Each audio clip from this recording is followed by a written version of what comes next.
coming over to sign in? When people have been put in a position where they either can't get care, or they had to file for bankruptcy, or they're in some sort of financial issue, it might be hard to talk about. So when anyone comes out to speak out to an event like this, we just have to give them all our empathy, all our support, and all our attention. This is your opportunity now to speak out, just as Pat had spoken out. Now we know that might be very, very difficult for some of us. I mean, we may even have problems discussing this with family members. But when we listen to others speak, and when we speak out, right, we'll learn that we are not alone. We are not alone with our suffering. In Maryland, people are standing up, speaking out, and building a movement for a true universal healthcare system.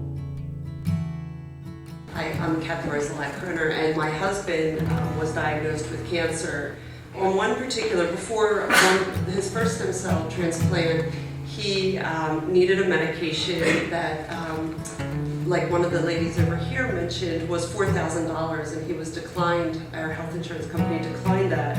My parents who have health insurance, who work really hard, still had to file for bankruptcy. And as a nurse, I see patients coming in every day who have to make a decision between paying for their co-pays on their medicines, their cardiac meds, their high blood pressure meds, or paying for food. I had a flare-up with rheumatoid arthritis and was given some medication, which then led to the onset of multiple sclerosis. And applied to the state for help for medical assistance, and because at the time I wasn't working, I was denied. Right now I'm stressed out.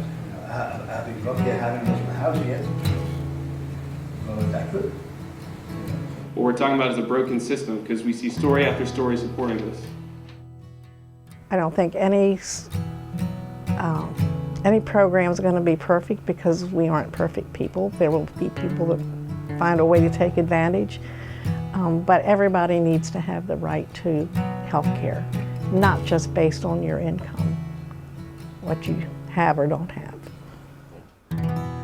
I thought it had been impossible until I saw that Vermont made it possible. Well, if Vermont can do it, why not Maryland?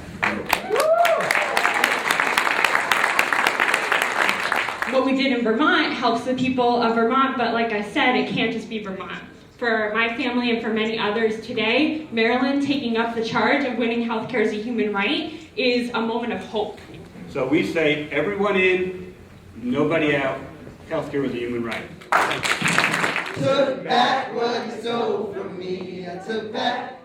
We shouldn't have to worry about what we're going to eat or what we're going to get put out versus our health. Because if we don't have good health, how are we going to maintain? There's power in people, and I think people need to start realizing that and start waking up. And I think that's happening, around here, and that's really cool. So, yeah, that's all I want to say. We can do this, and you can do this. Healthcare is a human right.